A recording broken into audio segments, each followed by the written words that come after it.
All right, hello everyone. My name is Genevieve Feaster. Welcome back to Stories on the Hill. Today I will be reading to you chapter 2 from one of my favorite books, or a version of one of my favorite books, called The Boxcar Children by Gertrude Chandler Warner. So go ahead and get comfortable and we will get started with chapter 2. All right. Chapter 2, The Second Night. The roosters crowed and the hens clucked. The farmer's wife began to get breakfast, and the 4 children slept on. Dinner time came and went, and still they slept, for it must be remembered that they had been awake and walking during the whole night. In fact, it was nearly 7 o'clock in the evening when they awoke. Luckily, all the others awoke before Benny. "Can you hear me, Jess?" said Henry, speaking very low through the wall of hay. "Yes," answered Jess softly. "Let's make one big room of our nests." No sooner said than done. The boy and girl worked quickly and quietly until they could see each other. They pressed the hay back firmly until they had made their way into Violet's little room, and then she in turn groped until she found Benny. "Hello, little Cinnamon," whispered Violet playfully, and Benny at once made up his mind to laugh instead of cry. But laughing out loud was almost as bad, so Henry took his little brother on the hay beside him and talked to him seriously. You're old enough now, Benny, to understand what I say to you. Now listen. When I tell you to keep still after this, that means you're to stop crying if you're crying, or stop laughing if you're laughing, and be just as still as you possibly can. If you don't mind, you will be in danger. Do you understand?" "Don't I have to mind Jess and Violet too?" asked Benny. "Absolutely," said Henry. "You have to mind all of us, every one of us." Benny thought a minute. "Can I ask for what I want any more?" he said. "Indeed you can," cried Jess and Henry together. "What is it you want?" "I'm awful hungry," said Benny anxiously. Henry's brow cleared. "Good old Benny," he said. "We're just going to have some supper. Or is it breakfast?" Jess drew out the fragrant loaf of bread. She cut it with Henry's jackknife into 4 quarters, and she and Henry took the 2 crusty ends themselves. "That's because we have to be the strongest, and crusts make you strong," explained Jess. Violet looked at her older sister. She thought she knew why Jess took the crust, but she did not speak. "We will stay here till dark, and then we'll go on with our journey," said Henry cheerfully. "I want a drink," announced Benny. "A drink you shall have," Henry promised, "but you'll have to wait till it's really dark. If we should creep out to the brook now and anyone saw us—" He did not finish his sentence, but Benny realized that he must wait. He was much refreshed from his long sleep and felt very lively. Violet had all she could do to keep him amused, even with Cinnamon Bear and his 5 brothers. At last, Henry peeped out. It was after 9 o'clock.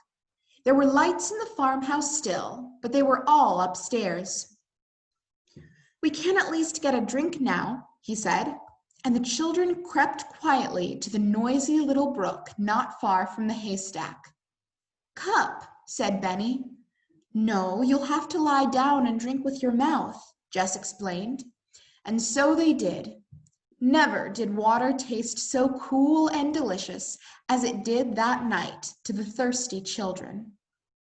When they had finished drinking, they jumped the brook, ran quickly over the fields to the wall, and once more found themselves on the road. "If we meet anyone," said Jess, "we must all crouch behind bushes until he has gone by." They walked along in the darkness with light hearts. They were no longer tired or hungry. Their one thought was to get away from their grandfather, if possible. If we can find a big town, said Violet, won't it be better to stay in than a little town? Why? Asked Henry, puffing up the hill. Well, you see, there are so many people in a big town, nobody will notice us. And in a little village, everyone would be talking about us, finished Henry admiringly. You've got brains, Violet. He had hardly said this when a wagon was heard behind them in the distance. It was coming from Middlesex. Without a word, the 4 children sank down behind the bushes like frightened rabbits. They could plainly hear their hearts beat. The horses trotted nearer and then began to walk up the hill. If we hear nothing in Townsend, they heard a man say, we have plainly done our duty. It was the baker's voice. More than our duty, said the baker's wife, tiring out a horse with going a full day from morning until night. There was silence as the horse pulled the creaky wagon. At least we will go to Townsend tonight, continued the baker, and tell them to watch out. We need not go to Intervale, for they never could walk so far. We are well rid of them, I should say, replied his wife. They may not come this way. The milkman did not see them, did he? The baker's reply was lost, for the horse had reached the hilltop where he broke into a canter. It was some minutes before the children dared to creep out of the bushes again. One thing is sure, said Henry when he got his breath. We will not go to Townsend. And we will go to Intervale, said Jess. With a definite goal in mind at last, the children set out again with a better spirit. They walked until 2 o'clock in the morning, stopping often this time to rest and to drink from the horses' watering troughs. And then they came upon a fork in the road with a white signpost shining in the moonlight. Townsend 4 miles, Intervale 6 miles, read Henry aloud. Anyone feel able to walk 6 more miles?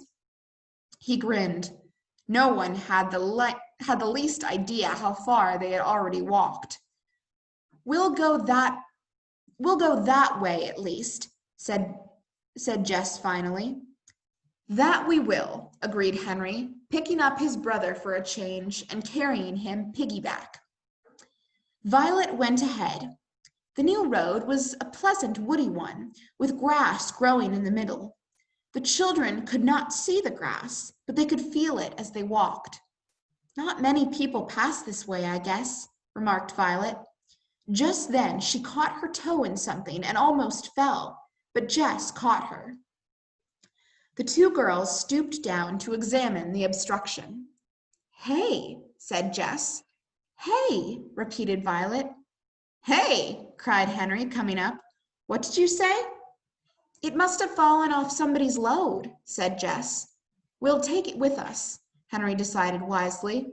Load on all you can carry, Jess. For Benny, thought Violet to herself. So the odd little party trudged on for nearly 3 hours, laden with hay, until they found that the road ended in a cart path through the woods. Oh dear, exclaimed Jess, almost ready to cry with disappointment. What's the matter? Demanded Henry in astonishment. Isn't the woods a good place to sleep? We can't sleep in the road, you know. It does seem nice and far away from people, admitted Jess, and it's almost morning.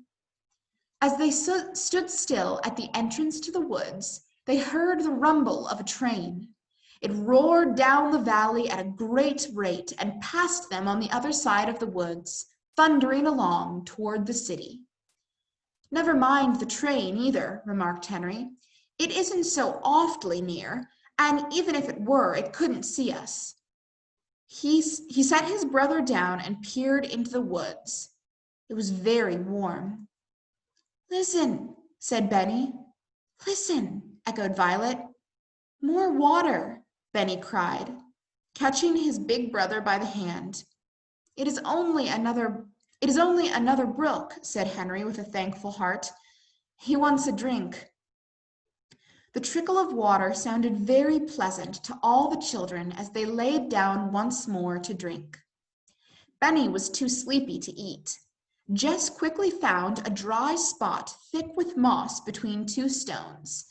Upon this moss, the three older children spread the hay in the shape of an oval bed. Benny tumbled into it with a great sigh of satisfaction, while his sisters tucked the hay around him. "Pine needles up here, Jess," called Henry from the slope. Each of them quickly scraped together a fragrant pile for a pillow, and once more lay down to sleep with hardly a thought of fear. "I only hope we won't have a thunderstorm," said Jess to herself as she shut her tired eyes. And she did not open them for a long time, although the dark gray clouds piled higher and more thickly over the sleeping children. And that's the end of chapter 2 of the Boxcar Children. I hope you enjoyed that and have a great day. Bye.